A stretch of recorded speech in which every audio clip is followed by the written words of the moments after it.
What's the difference between an embassy and a high commission? First off, embassies and high commissions are what are called diplomatic missions. They are a group of people from a state or an IGO that represent the state and its interests in the host country. What is the difference between a high commission and an embassy? Well, nothing.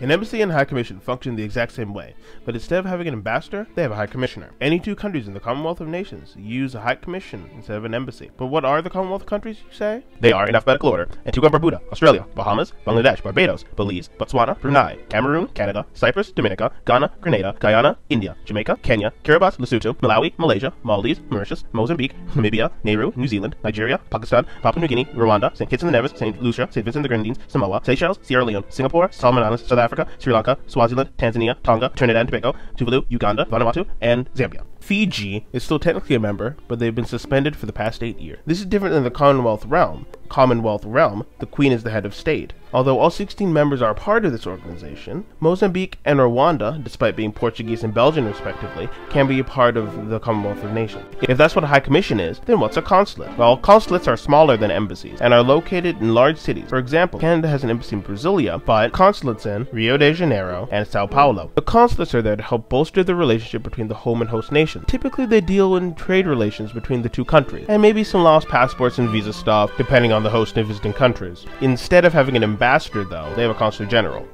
Although Canada gives its consular staff a diplomatic immunity, some countries like the US do not. So what is diplomatic immunity then? Diplomatic immunity allows people of diplomatic status to not be prosecuted under the host country's laws. To put it bluntly, it allows you to basically do what you want, and no one can stop you. You can, however, be expelled from the country. Though diplomatic immunity dates back to ancient times, the actual legal definition of diplomatic immunity came about with the Convention of Vienna in 1961. Here's an example. Say there was a woman from a Western country going to a more fundamentalist country, in a place where women could be punished for, say, not being fully covered or driving.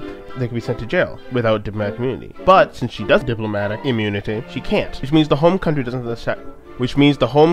have to sacrifice someone who does good work for someone who only conforms to the laws of that country. The original intention of diplomatic immunity is to give diplomats in countries that have very different laws and values to them the ability to work and act in accordance with their own country's laws and values. Now naturally, people may have abused the system, but not as egregiously as you may believe. Many people just use it to get out of parking tickets. Ultimately, diplomatic immunity is ostensibly supposed to foster better working conditions for visiting diplomats. However, typically to save face, and if the crime is big enough, countries will waive the immunity to have the host country prosecute the offending diplomat. Diplomatic missions are a way to facilitate diplomacy and help solidify interests within other countries, as well as potentially working out disputes between countries. Diplomatic immunity is also an important tool in diplomacy and helps countries with radically different ideologies work together as one.